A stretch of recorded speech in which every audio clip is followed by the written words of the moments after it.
I'm going to tell my story about empty nose syndrome, which was caused by an unnecessary turbinate reduction surgery. In the winter of 2006-2007, I suffered a chronic carbon monoxide exposure in my apartment, which led to tinnitus, or ringing in my ears. In August of 2007, I went to see an ENT for the tinnitus. Every time I saw him, he examined the inside of my nose and said, "You have a deviated septum." I never mentioned a sinus complaint to him, yet he always did this exam and told me that I had a deviated septum. He ordered an MRI to check for a tumor near my inner ears, and the MRI revealed sinus polyps in one of my sinuses and also a dermoid cyst on my scalp, which he removed at an outpatient surgery center. He ordered a CT scan in order to better see the polyps. And when he looked at the scan, he said, "Look at all that disease in there. That sinus is full of polyps." I said, "How did I get that?" And he whirled around and he said, "Don't ask stupid questions. Just listen. Don't interrupt." I was so taken aback by this. I was very distracted and hurt, and I was thinking about what I might have done or said to offend him. Meanwhile, he said that he was going to take these polyps out. He made it sound like it was nothing. He said, "Let's just get those out of there next week, and we'll do a septoplasty at the same time to fix that deviated septum."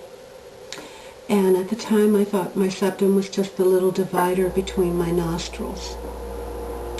When I got home and looked at the surgery order, I saw the term turbinate reduction on it, and I didn't know what a turbinate reduction was. I did some internet searches, and I didn't really find the answer.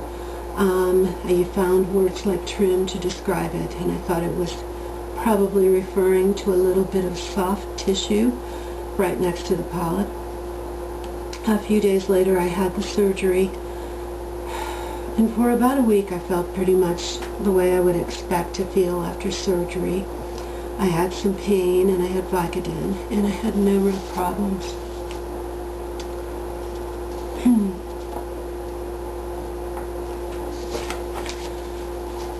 Then, sometime in the second week after the surgery, my nose just dried up, and it was utterly parched, and I was smothering. I felt like the organ itself had dried up and died and become useless, and I was in a state of indescribable misery. I was smothering every minute. I started calling the doctor, and I was in there every week, and he would look in my nose and say, "Oh, everything looks fine. You're healing just fine."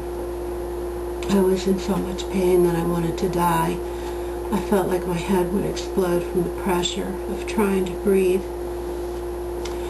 I was just gasping for air all day and all night, and I couldn't sleep for more than a few hours. All I did was cry and pace and cope. The pain also from the surgery kept getting worse. I had both numbness and pain. My nose did not feel attached to my face, yet there was this terrible aching and pain throughout the area. My nose shrank. It developed a hump and lost fullness. My face aged and wrinkled and changed. I developed swelling under both eyes, which I still have, more than 6 months after the surgery. I found the Empty Nose Syndrome Association website in November, and I learned a lot of what I've learned about taking care of my nose from the site. I thought, thank God, I've been able to ask Dr. Hauser questions. I'm not sure what I would have done without this resource. Finally, I asked my surgeon if my nose was always going to be this dry, and he double-talked me, purposely confusing whether we were talking about post-op or forever, and then he told me that I must have an emotional problem because there was nothing wrong with my nose. He said, I've seen much worse noses than yours, and those people weren't suffering that much. If you had atrophic rhinitis, I'd be able to smell you clear out in the waiting room. You'd smell like a dead moose. And I didn't know why he was saying any of this, because I didn't even know what atrophic rhinitis was. Soon after this, I requested my patient records, and I learned that he had written in my chart that I had atrophic rhinitis on every occasion that he had seen me since my surgery. I learned that he had removed an aggregate pile of nearly 2 inches by 2 inches of bone and cartilage from my nose and skull. It was just beyond my imagination that a doctor would do something like this to an unsuspecting patient for no medical reason, and without even mentioning that he was going to do it, and it still is. This is something that makes no sense to anyone that I talk to. My therapist can't believe it. Other people to whom it has happened can't believe it. And yet it is taking place every day. It passes scrutiny because doctors are doing it. I really had no sinus issues. I have a letter from my GP stating that I had never been seen for a sinus issue in more than 5 years with her office. This ENT found polyps on a scan, but many people have polyps. Asymptomatic polyps are generally left alone. I learned from my pre-op CT report that I had never had a deviated septum. This is why my nose shrank into my face, and I practically lost the bridge of it because the structure was removed in a septoplasty. I went to a new ENT, and I learned that I had a sinus infection. He prescribed antibiotics, which did not work, and I kept getting sicker. Eventually, the infection was determined to be Acinetobacter, an antibiotic-resistant, hospital-acquired infection which can be deadly. It took months to clear it. I will never be normal. This ENT surgeon also did an old-fashioned sinus surgery called a Caldwell-Luck, which is done today only as a last resort for hopeless sinus cases. He ripped out all of my mucous membranes. I will always have a dry nose and a rhinitis condition.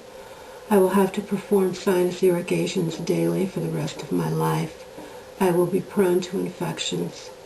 I have difficulty breathing and talking and walking. I've spent several $1,000s over the past 6 months on products that I need in order to live with this medically caused iatrogenic illness. I'm on a medical leave of absence from my job, and I doubt if I will ever go back. When I was researching turbinate reductions, I read that a surgeon should have done at least 100. I called the surgeon's office and asked how many he had done. Thousands, the office person said. He does several every week. Now I ask myself, why does he do several every week? He is one of many ENTs in my city. I have heard the same story recounted by others in my position. My ENT said he or she did several of these every week. Now think about that. Did God make a mistake designing people? I don't think so.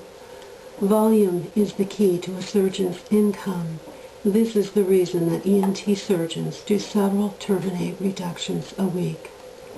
I have heard that turbinate reductions are the bread and butter of the ENT business now, the way that tonsillectomies and adenoidectomies were in the 70s. Imagine that. Destructive surgeries being performed to inflate a surgeon's income, and for no other reason. What does that make the patient? It makes the patient a commodity with no intrinsic value. It means that we exist to these doctors to be mutilated for their financial gain. I have heard that the ENT community is resistant to learning about the suffering inflicted by turbinate reduction surgeries. Perhaps they feel that the price of a conscience is unaffordable. For them, the price of a conscience might be a new Lexus or a second home.